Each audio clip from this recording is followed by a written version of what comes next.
బాలల్లారా వినరండి, ఏమవుతుందో చెప్పండి.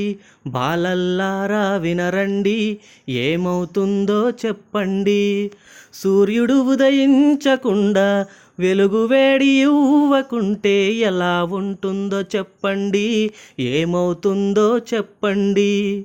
సూర్యుడు ఉదయించకుండా వెలుగు వేడి ఇవ్వకుంటే ఎలా ఉంటుందో చెప్పండి, ఏమవుతుందో చెప్పండి. చినుకు నేల రాలకుండా మబ్బులోనే దాగి ఉంటే ఎలా ఉంటుందో చెప్పండి, ఏమవుతుందో చెప్పండి. చినుకు నేల రాలకుండా మబ్బులోనే దాగి ఉంటే ఎలా ఉంటుందో చెప్పండి, ఏమవుతుందో చెప్పండి. విత్తులు మొలకెత్తకుండా భూమిలోనే దాగి ఉంటే ఎలా ఉంటుందో చెప్పండి, ఏమవుతుందో చెప్పండి. విత్తులు మొలకెత్తకుండా భూమిలోనే దాగి ఉంటే ఎలా ఉంటుందో చెప్పండి, ఏమవుతుందో చెప్పండి.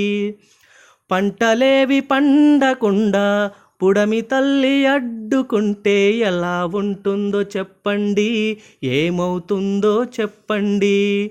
పంటలేవి పండకుండా పుడమి తల్లి అడ్డుకుంటే ఎలా ఉంటుందో చెప్పండి, ఏమవుతుందో చెప్పండి. నీరు మనకు అందకుండా నదులే ప్రవహించకుంటే ఎలా ఉంటుందో చెప్పండి, ఏమవుతుందో చెప్పండి. నీరు మనకు అందకుండా నదులే ప్రవహించకుంటే ఎలా ఉంటుందో చెప్పండి, ఏమవుతుందో చెప్పండి.